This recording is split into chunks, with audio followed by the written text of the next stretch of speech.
El lanzamiento de las bombas nucleares sobre Hiroshima y Nagasaki no solo tenían como objetivo forzar una rendición completa, rápida e incondicional del imperio del Japón. Los estadounidenses sabían que detrás de aquella nube de hongo había alguien mirando, alguien que comprendió hasta qué nivel de avance armamentístico habían llegado sus enemigos ideológicos y hasta qué punto tendrían que llegar ellos si les querían hacer frente. Los soviéticos eran el segundo objetivo de los lanzamientos nucleares, anunciarles a ellos y a la vez al mundo la capacidad destructiva que tenía la nueva potencia dominante. Sin embargo, los soviéticos no se achantaron y comenzaron su propio programa de desarrollo de armas nucleares. Apenas 4 años después, el 22 de agosto de 1949, la Unión Soviética detonó con éxito la bomba RDS-1, con una potencia de 22 kilotones, un artefacto con un poder destructivo algo superior al mostrado por los americanos un lustro antes. La hegemonía caducó, dando paso a la tensión nuclear entre las dos principales potencias de la Guerra Fría. Desde la Casa Blanca se comenzaron a llevar a cabo unos vuelos disuasorios.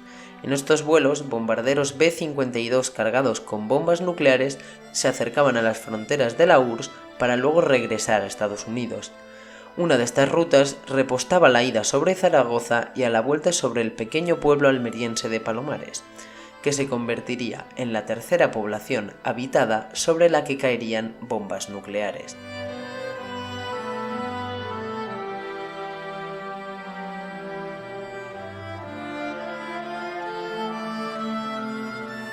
Ahora algunos estaréis intentando hacer memoria sobre una explosión nuclear en España y lo cierto es que no encontraréis nada porque no os he mentido, sí cayeron 4 bombas de hecho, pero ninguna explotó. Nos remontamos al día 17 de enero de 1966.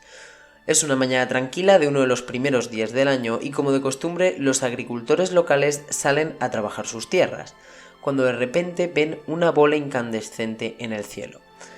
A muchos metros de altura sobre los agricultores almerienses, una pareja de aviones americanos sobrevuela el cielo de Palomares.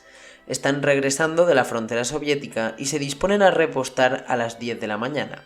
Sin embargo, la maniobra de aproximación sale mal y el morro del bombardero choca con la panza del avión de repostaje, produciéndose una explosión en la que se liberan 4 bombas termonucleares que caen rumbo a tierra junto con los aviones y los pilotos. Los campesinos, tras ver la explosión, llaman a la Guardia Civil que acuda al lugar para hacer un primer recuento de muertos y heridos. Simultáneamente, el mando estadounidense ha activado el mecanismo Broken Arrow, código utilizado para anunciar que se ha perdido una bomba nuclear.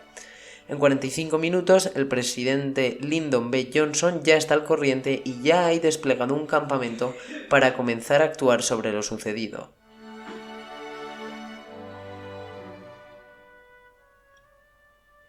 Bien, vamos a hacer una pequeña pausa para ver qué problemón le acaba de caer encima al régimen de Franco en apenas 10 minutos.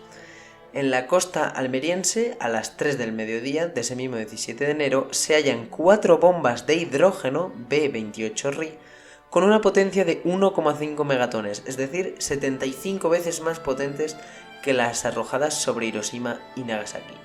Desaparecidas, con probabilidades de que alguna haya podido caer en el mar. La situación, como se puede ver, es realmente grave, sobre todo en un país en el que sus principales armas de reflote económico ahora mismo son a nivel local para la vida de los habitantes de Palomares y de los alrededores la agricultura, y para el resto de habitantes del continente la costa almeriense es ideal para hacer turismo. Si en la costa almeriense se encuentran bombas nucleares en el mar desaparecidas, pues bueno, digamos que no incentiva mucho a viajar a España. Para atajar esta crisis se constituyó un mando conjunto. Se activó un protocolo de seguridad para la medición de la radiación y la búsqueda de las bombas. Comenzó también una movilización de buques y tropas el mismo día 17 y además se estableció una política de comunicación común que limitará el asunto, al menos en un inicio, a un accidente aéreo, sin hacer mención ni a las bombas ni a la radioactividad. Bien, y hay que entender que para la década de los 60 realmente una bomba nuclear no es algo tan conocido como lo es a día de hoy.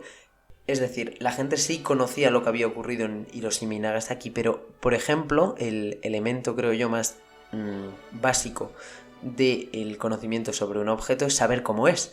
Y hasta el momento, hasta el accidente de Palomares, en España no se había fotografiado no se tenía una fotografía de lo que era una bomba nuclear. Entonces, este incidente permitió poder reconstruirlas, y de hecho el proyecto Islero, el proyecto que tenía España para el desarrollo de una propia bomba atómica, cogió mucha carrerilla a raíz de esto. Lo que pasa es que luego finalmente se frenó, pero Palomares permitió a todo un país conocer cómo era una bomba nuclear. Bueno, hubiera estado mejor que la foto, hubiera caído una foto del cielo y no las bombas, pero bueno, acabado este inciso, las labores de búsqueda no tardaron en dar sus frutos, ya que la primera bomba se encontró intacta al final de esa misma tarde a 270 metros de la playa. Y le hicieron las mediciones y aquella bomba no había dejado rastro de radiactividad tras de sí. Sin embargo, en la segunda y la tercera bomba la situación no fue igual. Se encontraron la mañana del 19, pero detonadas, eso sí, convencionalmente, es decir, había explotado como una bomba normal, sin que se activara la reacción nuclear. Sin embargo, con la explosión se habían liberado cantidades de plutonio y uranio que contaminaron la zona. Ambas partículas pertenecen al tipo menos letal de las partículas nucleares, que son las llamadas alfa. Son las menos peligrosas, aunque los dosimetristas no sabían hasta qué punto había quedado contaminado el suelo local. La cuarta bomba, sin embargo, igual que en la primera, la segunda y la tercera habían aparecido en un tramo de 72 horas, la cuarta no aparecía. Y España, consciente de que su suelo pudiera estar contaminado, exigió el cese del vuelo con armas nucleares sobre el país para que la situación no se volviera a repetir. La bomba desaparecida se estuvo buscando en tierra hasta principios de febrero, hasta que decidieron tomar por válido el testimonio de un pescador, que luego pasó a la historia porque este hombre, Paco el de la bomba, se hizo famoso, que aseguraba haber visto un pequeño paracaídas impactar en el mar. Este paracaídas no era un piloto, era la bomba. Conforme las tareas de búsqueda se extendieron en el tiempo, la prensa comenzaba a sospechar del peligro nuclear en la zona. No por nada, sino porque veían a la gente con trajes NBQ y con dosímetros. Que eso se ve cuando hay un accidente nuclear. Si hubiera sido un accidente de aviación normal, no habría nadie con ese tipo de protecciones. Aún así, las autoridades seguían sin variar la versión de que era meramente eso, un accidente aéreo. Lo ocurrido en España tenía consecuencias internacionales. Estados Unidos prohibió el 24 de enero los vuelos nucleares sobre España, como bien había solicitado el gobierno de Franco, aunque juraría que se adelantaron, fueron primero los estadounidenses los que los cesaron, y Francia amenazó con salirse de la OTAN, consciente de que, bueno, si uno es algo ducho en geografía, verá que el país más cercano a España, que pasa por las rutas de las fronteras de la URSS, es Francia. Y viendo lo que había ocurrido en España, Francia amenazó con salirse de la coalición atlántica, consciente de que si no se repostaba sobre Zaragoza lo harían sobre León, y podía ocurrir lo mismo. La URSS además aprovechó y acusó a Estados Unidos de no limitar sus ensayos nucleares, aunque esto obviamente no era un ensayo nuclear, pero bueno, la acusación estuvo ahí. Por su parte, España además intentó hacer presión, ya que Estados Unidos tenía un compromiso importante con el tema de las bombas nucleares con España, para ver si se podía recuperar el peñón de Gibraltar, pero finalmente todas las amenazas se quedaron en eso, en amenazas. El tiempo pasaba y la presión mediática aumentaba. Finalmente, el director de la Junta de Energía Nuclear admitió la pérdida de la bomba 44 días después del incidente. Además, admitió también la detonación convencional de las otras dos, diciendo indirectamente que parte del suelo de Palomares estaba contaminado. Los vecinos, que no fueron evacuados en ningún momento, no temían por su salud, sino por la fama que iba a coger su pueblo. Si toda España veía Palomares como un páramo radiactivo, tanto el turismo como la agricultura caerían en picado, arruinando a sus habitantes. El gobierno entonces tuvo una idea. ¿Qué mejor manera de mostrar a tu población que Palomares es seguro que enviando a una de las caras del régimen a bañarse en sus aguas?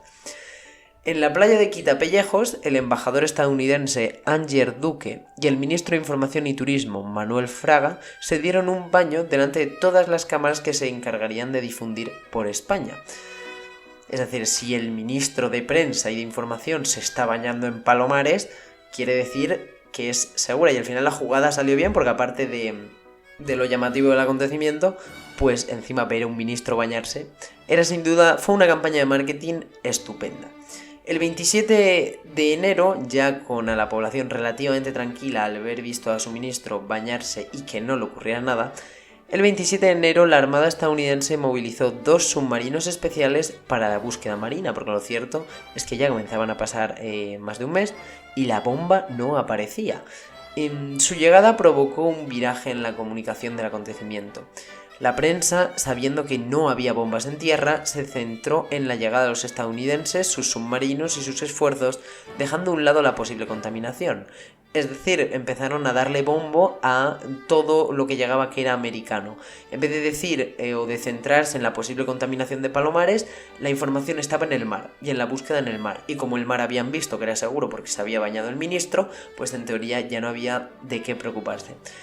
En total los estadounidenses usaron, entre estadounidenses y españoles, usaron 34 barcos, 120 buzos y rastrearon 200 kilómetros cuadrados de mar hasta que el 8 de abril se encontró la cuarta bomba.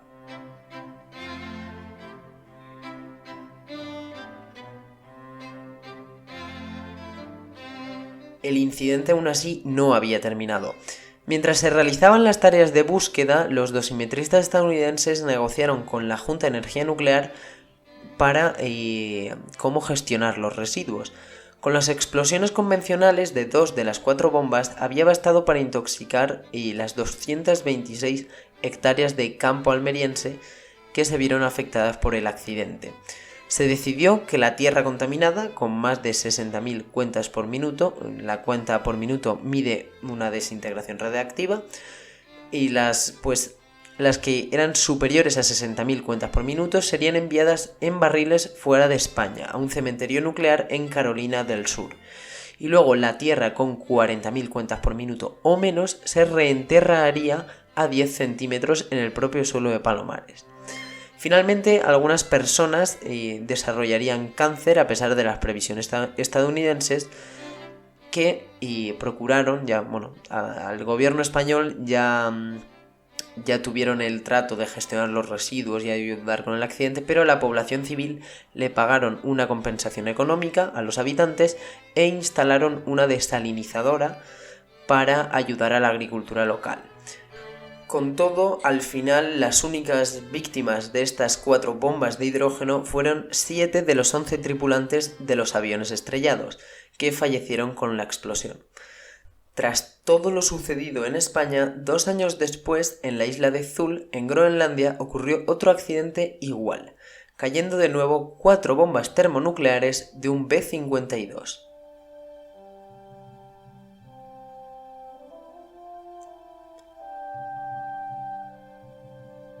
Palomares fue sin duda alguna el mayor incidente internacional al que se enfrentó España, el régimen franquista, durante toda su existencia.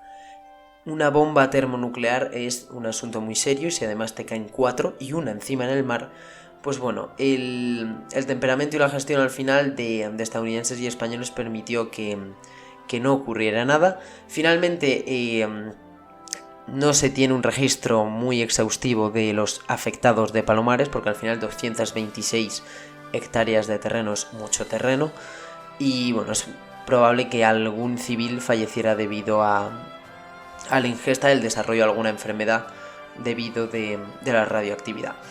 Por mi parte, no mucho más, espero que os haya gustado el programa. Tengo un par de, por si os interesa, un par de programas más relacionados con energía nuclear. Uno es el accidente nuclear que hubo en Madrid, en la Junta de Energía Nuclear, que estará saliendo ahora en la esquinita. Y luego es una reseña sobre un libro sobre Chernóbil. Vale. Y esto al fin y al cabo son accidentes, pero no dejan de ser eso, accidentes.